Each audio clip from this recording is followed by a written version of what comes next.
Are you also among those who haven't processed 2020 yet? And all of a sudden, these cryptos, non-fungible tokens, and Web3 have taken all over you? Getting a bit complex, right? Don't worry, we've got you covered. Just like to know your crush better, you go and stalk their ex, right? To know Web3 better, we hope you know what Web 1 and Web 2 is. If not, please go to our previous video explaining what Metaverse is. Okay, so let's get started with Web 3. We are moving towards what is said to be the next evolution of the internet, Web 3. It is the mixture of all the decentralization from Web 1 and the interactive and attractive UI UX designs from Web 2, and of course, the user's data will remain decentralized and autonomous. Web 3 utilizes blockchain. Now, what exactly is blockchain?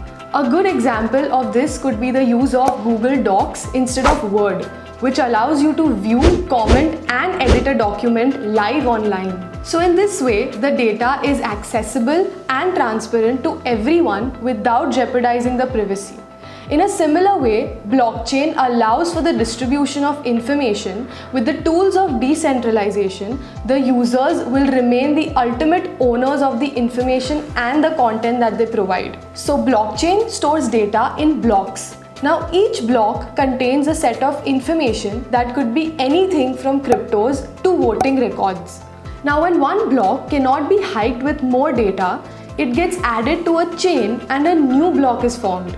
Now every new block that is formed is linked to the previous one, and thus tampering with the data becomes virtually impossible. Since Web3 is decentralized, your content cannot be taken down because your post will already be on thousands of computers, ensuring that the blockchain network is not attacked or censored. This gives a possibility of a lot of harmful and illegal activities that can be posted online in the name of freedom. Digital identity is not entirely connected to the real identity. You can surf the net, download and make purchases anonymously without your identity being ever revealed. There is always the associated negative impact on the climate from all the energy-intensive processing that some cryptocurrencies demand. Those who are questioning Web3 say that there is a risk of a lot of wealth generation through cryptocurrencies, NFTs and the rest of the Web3, that it remains out of the reach of the vast majority. Basically, the rich will get richer. What do you think? Is Web3 for the betterment of humans, or are we just entering into a dark web?